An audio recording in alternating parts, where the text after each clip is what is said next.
Hello, good morning seventh class.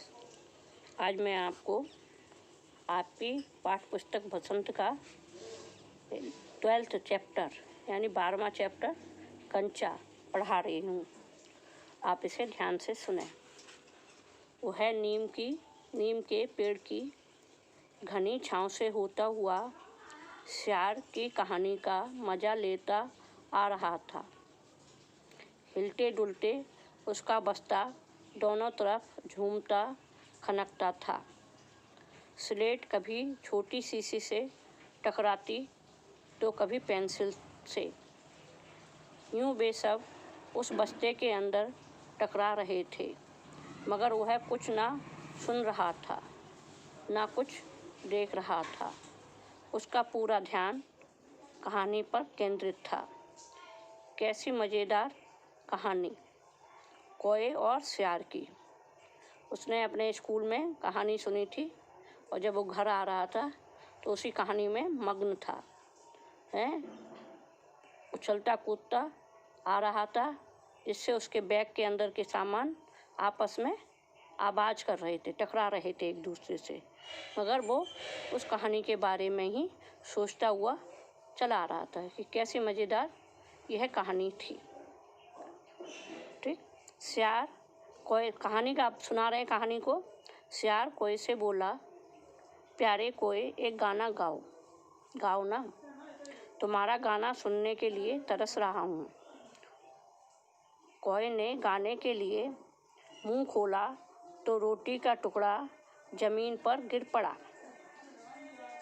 सियार उसे उठाकर 9-2-11 हो गया। 9-2-11 होना मतलब भाग जाना। उसने इसलिए कहा था कोए से कि गाना गाओ, जिससे उसका रोटी का टुकड़ा। वह जोर से हंसा। बुद्धू को वह चलते चलते दुकान के सामने पहुंचा। वहां अलमारी में कंचे के बड़े बड़े जार कतार में रखे थे। वह एक दुकान पर पहुंच गया। उस दुकान में कांच के बहुत बड़े बड़े जार रखे थे और लाइन से रखे हुए, कतार मतलब पंक्ति से रखे हुए थे, लाइन से। उनमें चॉकलेट, पेपरमेंट और बिस्किट थे। उसकी नज़र उनमें से किसी पर नहीं पड़ी। क्यों देखे? उसके पिताजी उसे ये चीज़ें बराबर लाकर देते हैं। वो लड़का था, वो कहानी सुनते हुए जा रहा था तो एक दुकान पर पहुंचा तो उसने देखा कि कांच के जार में लाइन से रखे हुए जार में चॉकलेट, पेपरमेंट और बिस्कुट थे, मगर उन्होंने उसकी तरफ नहीं देखा। उसने कहा ये तो हमारे पापा लाकर हमें देते रहते हैं। अब वो देखो क्या खरीदने जा रहा है। उसने उसके खाने पीने की तरफ ध्यान नहीं दिया और वह कहानी में मस्त होते हुए दुकान पर पहुंचा। और दुकान पर जब जाके उसने देखा कि ये सब चीज़ मिल रही है तो उसने उनको खरीदने के लिए अपने को मतलब अपना मन नहीं किया, खरीदने के लिए अपना मन नहीं किया और वो आगे कुछ और देखने लगा कि क्या क्या दुकान में रखा हुआ है। वो जो लेना चाहता था, जब उसे वो मिल जाएगा तभी वो उस चीज़ों को खरीदेगा। ठीक है। तो कहानी को सुनते हुए जा रहा था, मस्त था, उसे किसी प्रकार की कोई चिंता नहीं थी। और जब वो दुकान पर पहुंचा तो उन्होंने खाने की चीज़ें देखी तो उनसे उसका मन नहीं ललचाया और जो वो चाहता था वो है दुकान पर देखने लगा कि वह चीज़ है या नहीं। ठीक। अब नेक्स्ट पेज पर चलते हैं। फिर एक नए जार ने उसका ध्यान आकर्षित किया, मतलब अपनी ओर खींचा। वह कंधे से लटकते बस्ते का फीता एक तरफ हटाकर उस जार के सामने खड़ा टुकुर टुकुर ताक रहा था। उस जार को बड़े ध्यान से देख रहा था। नया लाकर रखा गया है। उससे पहले उसने वह चीज़ यहाँ नहीं देखी थी। उस दुकान पर उसने वो वाली चीज़ नहीं देखी थी जो उसे जार में दिख रही थी। पूरे जार में कंचे हैं, हरी लकीर वाले बढ़िया सफ़ेद गोल कंचे, आमले जैसे कंचे थे उसमें। कंचे मतलब गोलियां, कांच की गोलियां होती हैं जो बहुत सुंदर थी, कई रंगों की होती हैं वो। हाँ, कितने खूबसूरत हैं। अब तक ये कहाँ थे? वो सोच रहा है अभी तक क्यों नहीं मिले मुझे, मैं इनको ज़रूर लेता। शायद दुकान के अंदर उसको सोच रहा है कि दुकानदार ने अंदर रख दिए होंगे। अब दुकानदार ने दिखाने के लिए बाहर रखा होगा और अब जार को बाहर रख दिया।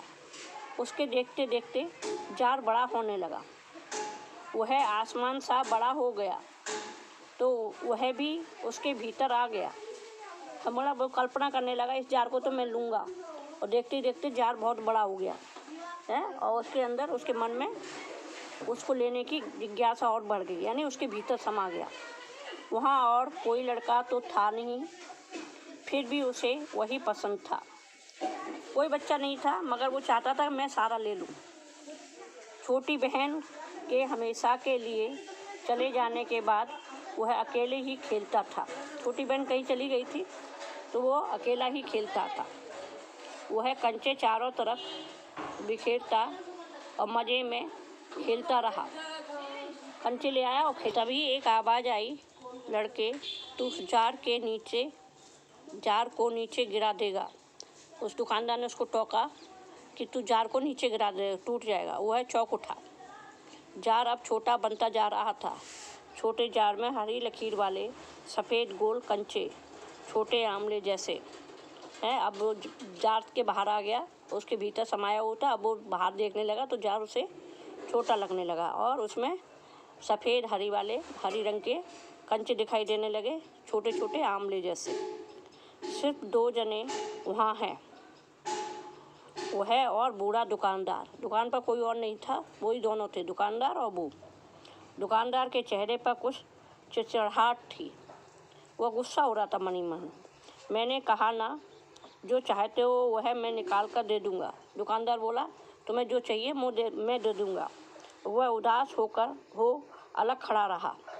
वह बेचारा दुखी होकर अलग खड़ा रहा। क्या कंचा चाहिए? क्या कंचा चाहिए? दुकानदार ने जार का ढक्कन खोलना शुरू किया। उसने निषेध में सिर हिलाया। निषेध मतलब नहीं में। उसने कहा मुझे नहीं चाहिए है।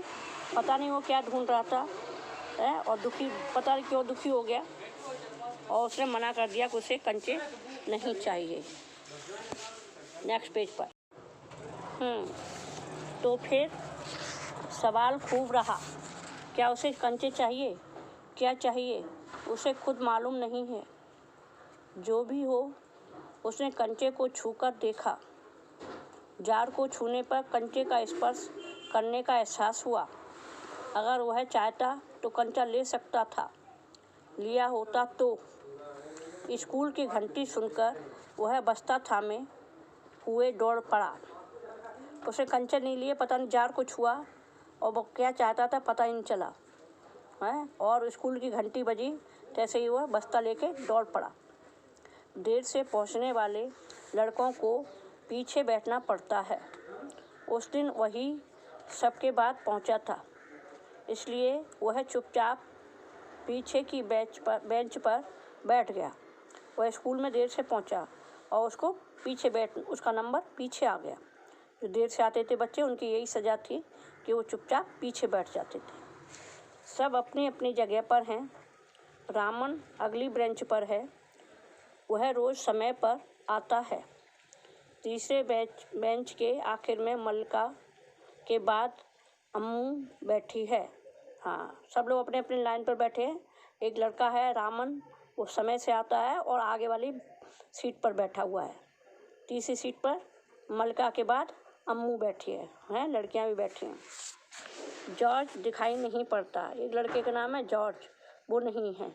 लड़कों के बीच जॉर्ज ही सबसे अच्छा कंचे के खिलाड़ी है। वो अच्छा कंचा खेलता है। कितना भी बड़ा लड़का उसके साथ खेले, जॉर्ज से मात खाएगा। हाँ, कितना ही बड़ा लड़का हो, जॉर्ज उसे हरा देता है। हारने पर यूँ ही विदा नहीं हो सकता। हारे हुए को अपनी बंद मुट्ठी ज़मीन पर रखनी होगी। तब जॉर्ज कंचा चलाकर बंद मुट्ठी के जोड़ों की हड्डी तोड़ेगा। जब वो हार जाता है कोई, तो वो उससे मतलब ऐसे नहीं जाने देता और बंद मुट्ठी को ज़मीन पर रखवा लेता है। और जब मुट्ठी बांध कर जब रखते हैं तो इसकी उंगलियों की हड्डियाँ सामने आ जाती, तो वो उन कंचे मार कर उनकी हड्डियों को तोड़ता था। जॉर्ज क्यों नहीं आया? उसे पता नहीं है कि जॉर्ज क्यों नहीं आया। और सोच, अरे हाँ, जॉर्ज को बुखार है ना। उसे ये रमन ने यह सूचना दी थी। रमन ने बताया था कि जॉर्ज को बुखार आ गया है। उसने मल्लिका को सब बताया था। जॉर्ज का घर रमन के रास्ते में पड़ता है। अप्पू कक्षा की तरफ ध्यान नहीं दे रहा है ना। बच्चे पढ़ रहे हैं मगर किसी का ध्यान पढ़ाई पर है, किसी का नहीं है। उसमें एक बच्चा है अप्पू, उसका ध्यान पढ़ाई पर नहीं है।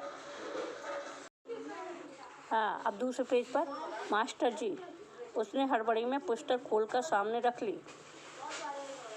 रेलगाड़ी का सबक था। रेलगाड़ी पृष्ठ 37। घर पर उसने यह पाठ पढ़ लिया है। मास्टर जी बीच बीच में बेंच से मेज ठोकते हुए ऊंची आवाज़ में कह रहे थे, बच्चों, तुम में से कई ने रेलगाड़ी देखी होगी। उसे भाप की गाड़ी भी कहते हैं क्योंकि उसका यंत्र भाप की शक्ति से ही चलता है। भाप का मतलब यानी पानी से निकलती भाप से। तुम लोगों के घरों के चूल्हे में भी। मास्टर जी समझा रहे हैं और बीच बीच में देखते भी जा रहे हैं कौन बच्चा पढ़ रहा है या कौन बच्चा नहीं पढ़ रहा है। तो वो चैप्टर पढ़ा रहे हैं रेलगाड़ी का। रेलगाड़ी पृष्ठ 37 है। सबको बता रहे हैं कि ये पेज खोलो। तो बच्चों को बता रहे हैं तुमने रेलगाड़ी तो देखी है। रेलगाड़ी को भाप गाड़ी, बहुत पुराने समय में रेलगाड़ियाँ भाप के इंजन से चलती थी। कोयले का इंजन होता था, उसके द्वारा उसको जलाया जाता था और भाप बनाई जाती थी। तो जो उसका इंजन होता था, यंत्र जो है, वो भाप की शक्ति से चलता था। अब वो बता रहे हैं कि भाप क्या होती है। भाप होती है पानी को जब हम खौलाते हैं तो उससे भाप निकलती है। तो वो कह रहे हैं तुम्हारे घरों में चूल्हे होते हैं, उनसे भी तुम देखोगे तो भाप, उस पर कोई केतली चढ़ा दोगे, कोई भगोना चढ़ा दोगे, उसे ढक दोगे और जब पानी खौलने लगेगा तो उसमें से थोड़ी थोड़ी भाप निकलती है।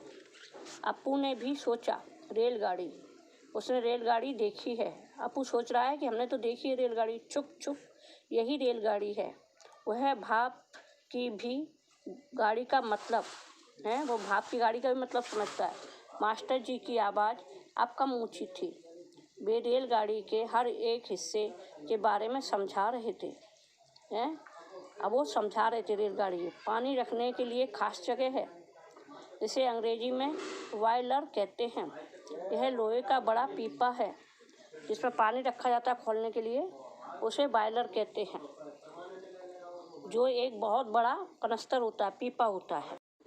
पानी रखने के लिए खास जगह है, इसे अंग्रेजी में बॉयलर कहते हैं। यह लोहे का बड़ा पीपा है। लोहे का एक बड़ा कांच का जार, उसमें हरी लकीर वाले सफ़ेद गोल कंचे, बड़े आमले जैसे। उसे वही ध्यान आ रहा है कि लोहे का बड़ा कांच का जार है और उसमें सफ़ेद और हरे रंग के काले कंचे भरे हुए हैं, बड़े आमले जैसे। जार जब अच्छा होकर आ जाएगा तब उससे कहेगा। उस समय जॉर्ज कितना खुश होगा। वो सोच रहा है, लड़का जो है वो सोच रहा है, वो कह रहा है कि जब जॉर्ज वापस आ जाएगा तब तबीयत सही हो जाएगी तो उसको बताएगा कि कितने सारे कंचे मिलते हैं वहाँ पर। सिर्फ वे दोनों खेलेंगे और आपस में दोनों लोग खेलेंगे और किसी को साथ खेलने नहीं देंगे। उसके चेहरे पर चौक का टुकड़ा आ गिरा है। वो इधर उधर ध्यान नहीं, पढ़ाई पर ध्यान नहीं दे रहा था, इधर उधर ध्यान था। तो मास्टर जी ने उसे चौक से मारा। अनुभव के कारण वह उठकर खड़ा हो गया है। जैसे चौक लगा तैसे वो उठकर खड़ा हो गया। मास्टर जी गुस्से में हैं। अरे तू उधर क्या कर रहा है। मास्टर जी गुस्सा, नाराज़ हो रहे हैं उससे कि तू इधर उधर क्या देख रहा है। उसका दम घुट रहा था। अब वो मास्टर जी की डांट से परेशान हो रहा था। मास्टर जी बोले, बोल। वह खामोश खड़ा रहा मगर वो बोला नहीं। क्या नहीं बोलेगा। वे अप्पू के पास पहुँच गए। सारी कक्षा सांस रोके उसी तरफ देख रही है। उसकी घबराहट बढ़ गई। सब लोग अप्पू को देख रहे हैं। सारी कक्षा मतलब क्लास, और उसकी घबराहट बढ़ गई है। मास्टर जी उसके पास पहुंच गए हैं और वो बहुत डर रहा है। उसे पता नहीं अब क्या होगा। ये सोचकर वो डर के मारे सांस रुक गई है उसकी। वो इधर मैं अभी किसके बारे में बता रहा था? मास्टर जी पूछ रहे हैं उससे, अप्पू से, कि मैं अभी किसके बारे में बता रहा था। कर्मठ मास्टर जी उस लड़के का चेहरा देखकर समझ गए कि उसके मन में और कुछ है। मास्टर जी होशियार थे और वो कर्मशील थे। कर्मठ मतलब कर्मशील थे। वो समझ गए इसका ध्यान कहीं और है। शायद उसने पाठ पर ध्यान दिया भी हो, शायद ही उसने पाठ पर ध्यान दिया हो, इधर उधर और कहीं लगा हुआ है। अगर दिया है तो उसका जवाब उसके मन से बाहर ले आना है। इसी में उनकी सफलता है। वो कह रहे हैं अगर इसने ज़रा भी ध्यान दिया है तो ज़रूर आंसर बताएगा, उत्तर बताएगा, और जब उत्तर देगा यही मास्टर जी की सफलता है। हाँ हाँ बता, डरना मत। मास्टर जी कह रहे हैं बता बता, डर मत। मास्टर जी ने देखा अप्पू की ज़बान पर जवाब था। मास्टर जी देख रहे हैं अप्पू तो जवाब देने के लिए तैयार है। हाँ हाँ, वह कांपते हुए बोला, कंचा कंचा।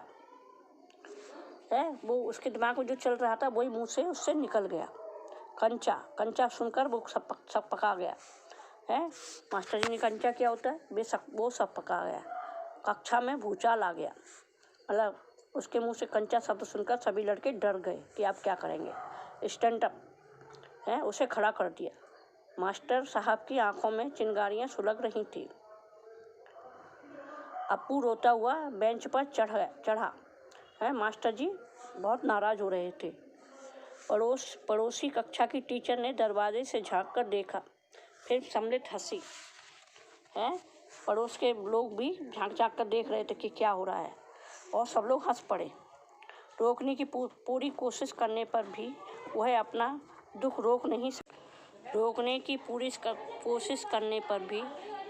दुख रोक नहीं सका। सुबकता रहा। बेचारा डर गया बहुत ज़्यादा, और वो रोकना चाहता कि ना रोए, और फिर भी वो रोने लगा। रोते रोते उसका दुख बढ़ता ही गया। सब उसकी तरफ देख कर उसकी हंसी उड़ा रहे थे, और बच्चे जो थे उसे देख कर हंस रहे थे।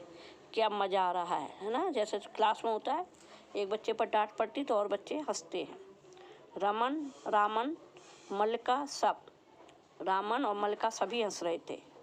बेंच पर खड़े खड़े उसने सोचा, दिखा दूंगा सबको।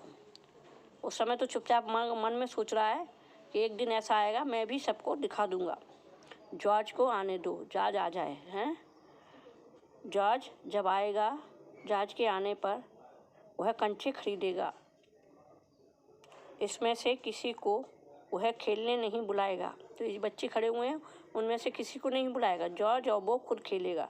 कंचे को देखकर ये ललचाएंगे, कितना खूबसूरत कंचा। उसके दिमाग में सिर्फ कंचे ही कंचा बोल रहा है, और ना पढ़ाई की तरफ ध्यान लग रहा है, और खड़ा भी कर दिया है तब भी उसी के बारे में सोच रहा है कि मैं कंचा खरीदूंगा, और कंचे खरीद कर जॉर्ज के साथ खेलेगा, और इनको नहीं बुलाएगा, ये ललचाएंगे। कितने सुंदर कंचे हैं, हरी लकीर वाले सफ़ेद गोल कंचे, आमले जैसे बड़े बड़े। उसके दिमाग में सिर्फ कंचा भरा हुआ है, और उसका मन उन्हीं के रंगों में रंग गया है। तब शक हुआ, कंचा मिले कैसे। मास्टर जी को शक हो गया, कैसे मिले, क्या मांगने पर दुकानदार देगा। जॉर्ज को साथ लेकर पूछे तो नहीं देगा। तो वो सोच रहा है पता नहीं कंचे वो देगा दुकानदार या नहीं देगा। मतलब उसका दिमाग पढ़ाई में बिल्कुल नहीं है, और वो सिर्फ कंचे के बारे में ही सोचता रहा है, और हर समय वो उसको वही सफ़ेद हरी लकीर वाले कंचे दिख रहे हैं। हाँ, अब नेक्स्ट पेज पर, किसी को शक हो तो पूछ लो।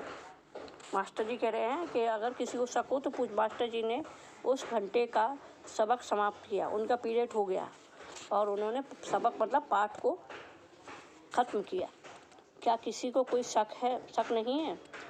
वो कह रहे हैं पूछ लो। बच्चों से कह रहे हैं कि कोई पाठ में कोई जिज्ञासा हो तो पूछ लो। तो कोई खड़ा नहीं होता, तो कह रहे कोई शक नहीं है। अप्पू की शंका अभी भी दूर नहीं हुई थी। अप्पू के मन में कोई शंका थी। वह सोच रहा था, क्या जॉर्ज को साथ ले चलने पर दुकानदार कंचा नहीं देगा।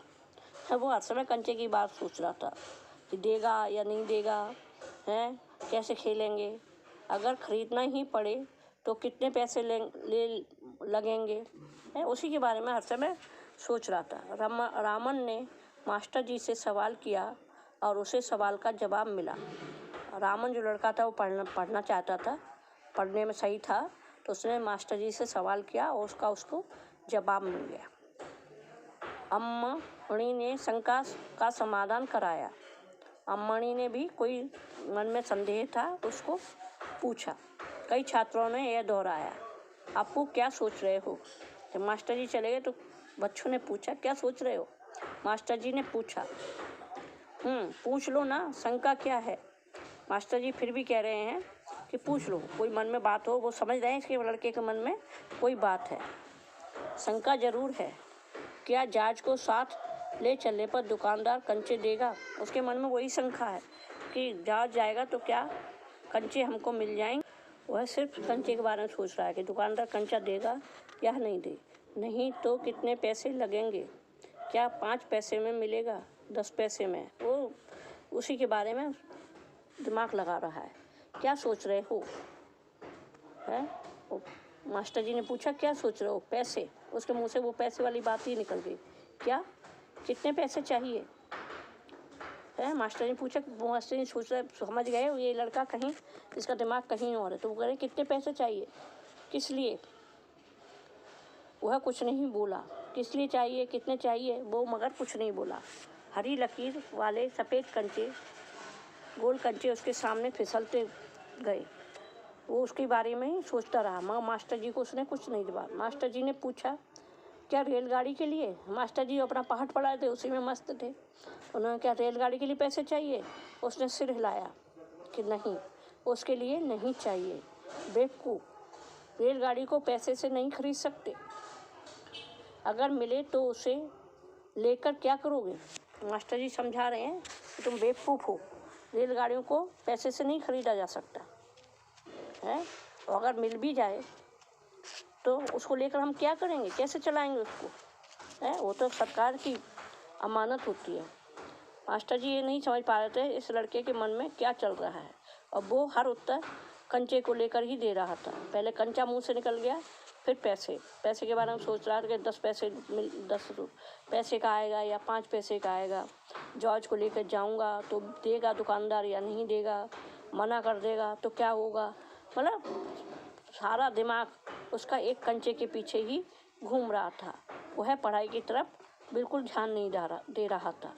मास्टर जी भी उस पर नाराज़ हो रहे थे कि ऐसा क्या है, कोई मन में बात है तो बताओ।